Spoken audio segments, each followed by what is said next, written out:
नाशिक आणि दिंडोरी लोकसभा मतदारसंघाचं मतदान हे 20 मे रोजी पार पडलंय। मात्र 4 जूनपर्यंत आता निकालाची प्रतीक्षा लागून राहिली आहे। आपण जर बघू शकतो की मतदान आणि जे आहे ते निकालामध्ये जवळपास 15 दिवसांचा फरक आहे। त्यामुळे कुठेतरी ईव्हीएम मशीन हे सुरक्षित राहावे यासाठी प्रशासनाकडून देखील दखल घेतली जाते। नाशिकच्या अंबड परिसरामध्ये हे स्ट्रॉंग रूम आहेत, त्या ठिकाणी हे ईव्हीएम मशीन ठेवण्यात आले आहे। मात्र या ईव्हीएम मशीन संदर्भात जो संशय आहे तो बळावतोय, त्यामुळे कुठेतरी ठाकरे गटाकडनं या ईव्हीएम मशीन ठेवलेल्या स्ट्रॉंग रूमच्या बाहेर जो आहे तो खडा पहारा दिला जातोय।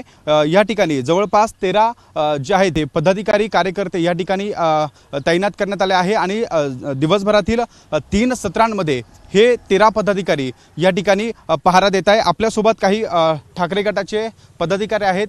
काय सांगाल आपण या ठिकाणी जो आहे तो पहारा देतोय, काय या ठिकाणची परिस्थिती आहे? नगरचा प्रकार घडलेला आहे, त्या संदर्भात आम्ही दक्षता घेतली।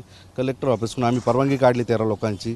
त्या याच्यामध्ये आम्ही 3 शिफ्ट केलेली, 2 CCTV मध्ये असतात, 2 इथं नियंत्रण कक्षात असतात। कुठेही गालबोट नाही लागली पाहिजेत, कारण हे उमेदवार इतके कळकळीने फिरलेले आहे, यांची गरज आहे जिल्ह्यासाठी।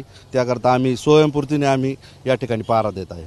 प्रशासनाकडे आपण विनंती केली होती, आपल्याला परवानगी मिळेल, आता नेमकं आपल्या दिवसभराचं नेमकं काय कसं नियोजन असतं? आम्ही 9 ते 3 वाजेपर्यंत एक शिफ्ट असते, त्यानंतर 3 ते 8 पर्यंत एक शिफ्ट असते, त्यानंतर नाईटचे 8 ते 7 वाजेपर्यंत असतात। एका सत्रामध्ये किती पदाधिकारी असतात? आपण कशा पद्धतीने? 4 असतात, 4 एका सत्रामध्ये 4 असतात। 2 CCTV रूममध्ये बसवतो आणि 3 इथं नियंत्रण कक्षात बसवतो।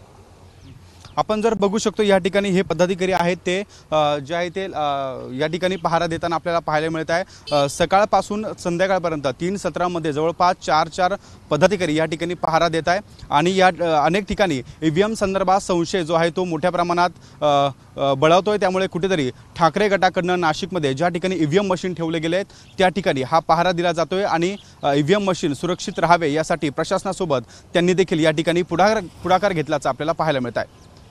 कॅमेरामॅन मयूर बारगजेसह शुभम बोडके, ABP माझा, नाशिक।